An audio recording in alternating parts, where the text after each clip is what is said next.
Like the video, subscribe to the channel, and turn on notifications, because stories like this deserve to be heard in full, without filters, rumors, or shortcuts.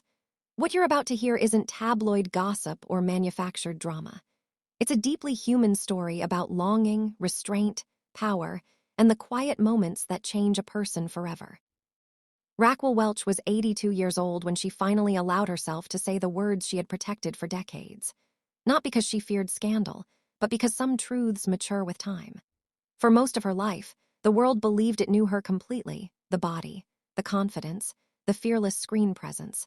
But what people rarely considered was the emotional weight carried behind that flawless image. Fame can freeze a person in a single pose, but life keeps moving underneath. Raquel had spent years laughing off rumors, deflecting curiosity with charm, and letting mythology replace reality. Yet inside her lived one moment she never outran. It wasn't loud or reckless. It didn't end in headlines or photographs. It ended quietly in a single decision, spoken sentence, and closed door. When she finally spoke about it late in life, it wasn't dramatic. It was reflective, calm, and honest. She didn't frame it as regret or triumph. She framed it as impact, the kind that shifts how you walk through the world afterward. At 82, she no longer needed to protect the image. She wanted to protect the truth. Long before Raquel Welch became a symbol, she was a young woman navigating an industry that demanded beauty but punished vulnerability. Hollywood in the 1960s did not reward emotional honesty, especially from women who were placed on pedestals. Strength was expected, softness was exploited. By the time she became famous, Raquel had already learned how to armor herself. The confidence people admired was partly survival. She understood early that control was safety. Control over her image, her relationships, and her narrative. Yet control has a cost. When you never let yourself fall fully, you also never land softly.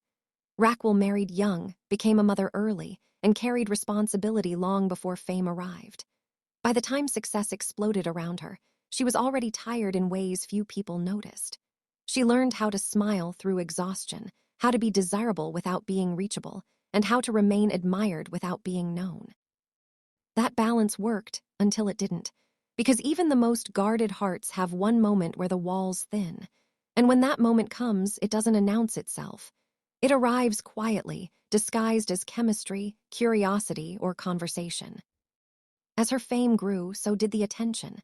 Directors, actors, producers, and legends orbited around her presence. Raquel Welch didn't lack suitors or opportunities. She worked alongside men whose names defined an era, men whose charisma could dominate rooms without effort. Yet attraction alone never impressed her. She often said it wasn't beauty that moved her, but energy, intelligence, self-possession. The men who unsettled her were not always the loudest or most famous, but the ones who seemed unaffected by her image. Those who didn't rush, didn't chase, and didn't attempt to conquer. This is where the story often gets misunderstood. People assume her later confession was about excess or indulgence. It was. It was about restraint, about the rare discomfort of wanting something you couldn't command. Raquel was admired by millions, yet the moment that stayed with her was defined by denial. That contradiction mattered, because it forced her to confront something unfamiliar, the realization that desire doesn't always equal power. Sometimes, it reveals where power ends. Dean Martin made her laugh. Frank Sinatra made rooms shift. Burt Reynolds made chemistry feel playful and alive. These were men whose presence could intoxicate anyone. Raquel enjoyed their company, respected their talent, and acknowledged their appeal. But none of them destabilized her. They existed within the familiar rhythm of Hollywood flirtation, exciting, ego-charged, but navigable. What shook her came from a different place. It came from quiet intensity rather than spectacle. From a man who didn't need to assert dominance to command attention. Stephen Boyd was not the most famous name attached to her story, but he became the most significant. Irish-born, intellectually sharp, emotionally reserved, he carried himself with a depth that didn't ask for approval. When Raquel first noticed him, it wasn't fireworks. It was a slow awareness. The kind that builds through conversation, observation, and shared silence. He didn't treat her like an icon. He treated her like a person. And for someone accustomed to being seen as an image, that difference mattered more than any compliment. Their connection unfolded quietly, outside the frenzy of publicity. It wasn't rushed or reckless. It lingered. It existed in glances, humor, and an understanding that didn't need to be explained. Raquel later described being drawn to his voice, his perspective, and his refusal to perform masculinity the way Hollywood expected. Stephen Boyd wasn't intimidated by her fame, nor was he impressed by it. That neutrality disarmed her.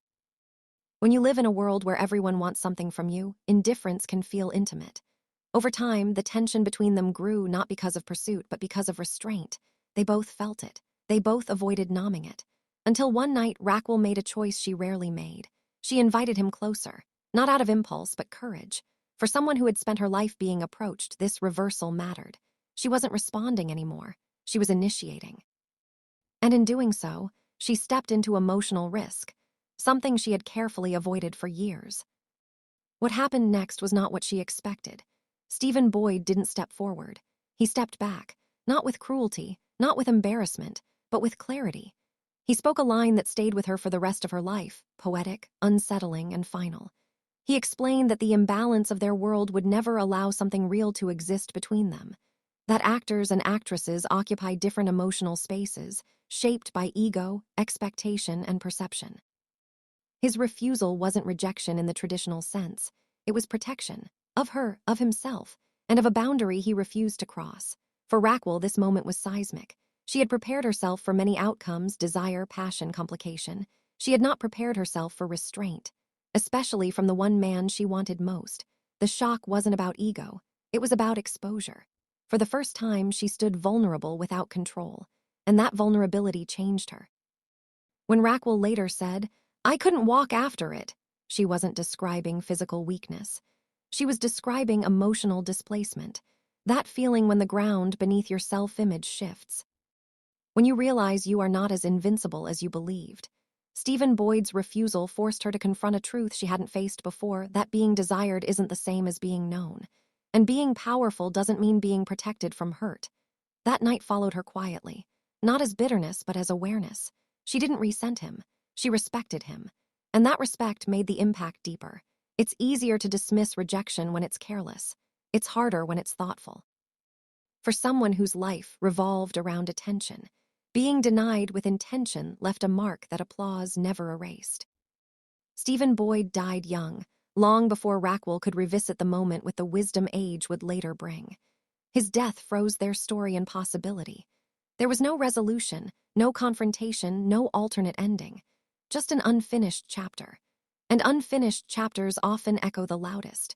As Raquel moved forward with her life, married again, divorced again, and continued working, that moment remained untouched. Not because it overshadowed everything else, but because it represented something rare, emotional honesty without consumption. She had lived in a world where people took. Stephen Boyd was the one who didn't, and that absence stayed with her more than presence ever could. Raquel's marriages tell a parallel story. She married young, believing in destiny before understanding selfhood. Her first marriage gave her children and responsibility, but it also taught her how quickly love can fracture under pressure. Her second marriage built her career but complicated her autonomy. The third offered stability but couldn't survive competing ambitions. The fourth brought warmth but not permanence. Through each relationship, a pattern emerged. Raquel loved deeply, but independently. She didn't dissolve into partnership. She remained herself, and that strength, while admirable, often left distance. She later admitted she may never have been meant for traditional marriage, not because she lacked love, but because she valued identity just as fiercely.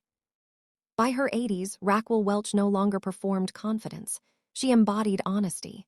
In interviews, she spoke with softness rather than defense.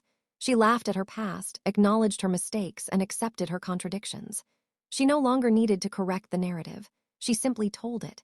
When asked about the affair that changed her most, she didn't mention the men people expected. She mentioned the one who never touched her. That choice revealed everything. Because impact isn't measured by what happens, but by what stays. And what stayed with Raquel was the moment she was seen not as an object of desire, but as a woman capable of being hurt. Her confession wasn't scandalous. It was intimate. It reframed her legacy not as perfection, but as humanity. Raquel Welch wasn't undone by excess or indulgence. She was altered by restraint, by a man who understood the cost of crossing a line and chose not to. In a culture that celebrates conquest, that decision was radical, and for Raquel, it became unforgettable. When she passed away in 2023, the world mourned an icon. Posters, films, and headlines resurfaced. But those who listened closely heard something else. They heard a woman who had finally told the story she once protected, not to shock, not to impress, but to complete herself. That final honesty mattered more than any award. Raquel Welch's story reminds us that the moments that shape us are rarely public. They happen in private rooms, quiet conversations, and decisions no one applauds. They don't make headlines, they make meaning. In the end, her legacy wasn't just beauty or confidence, it was self-awareness, the courage to say, even late in life, "This changed me." That kind of truth doesn't fade. She lived fiercely, independently, and honestly, and she left behind a reminder that strength doesn't mean invulnerability. Sometimes the greatest love stories are the ones that never happen, because they reveal who we are when nothing is taken, only understood. Raquel Welch carried that understanding with her quietly, for decades. And when she finally spoke, the world heard not a confession, but a completion. Because some stories aren't meant to be lived loudly, they're meant to be remembered deeply. And that is why, even after the spotlight fades, Raquel Welch's most powerful moment remains the one that never made it to the screen.